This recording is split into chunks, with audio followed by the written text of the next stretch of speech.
বন্ধুরা, এখন যে ইউটিউবারটি দেখতেছেন, এটার আইডি হচ্ছে ম্যাগনিফিসেন্ট। এটা আমার খুবই পছন্দের একটা আইডি, কারণ এটা গাঢ় পিঙ্ক কালার দেখতে হয়, ওই জন্য আমার অনেক ভালো লাগে। কিন্তু এটাতে শিকড় না হওয়া অবস্থায় আমি বসিয়ে ফেলছিলাম মিডিয়াতে, তারপর আর শিকড় আসে নাই, আর গ্রোথও আসতেছে না। একটা পাতা বের হয়েছিল, কোনো গ্রোথ নেই। পরে আমি উঠিয়ে ভিজিয়ে রাখছি কয়েকদিন, তাও গ্রোথ আসতেছে না, শিকড় নেই, পাতাটা ভেঙেও গেছে। জানি না এটা কি হবে, আমি টেনশনে আছি। এই দেখেন পাতাটা ভেঙে গেছে, ভালো লাগছে না আমার। একটুও গ্রোথ নেই, শিকড় আসতেছে না, খুব টেনশনে আছি এটা কি হবে।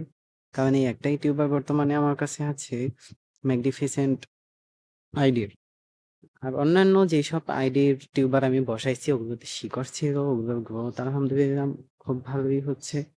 বাট এটা নিয়ে অনেক বেশি টেনশনে আছি। আপনারা এই দেখেন, এই পাশেই একটা আইডি আছে, দেখেন এটার পাতাগুলো কি সুন্দর গ্রোথ করছে, একটার পর একটা পাতা আসতেছে, কত সুন্দর দেখছেন।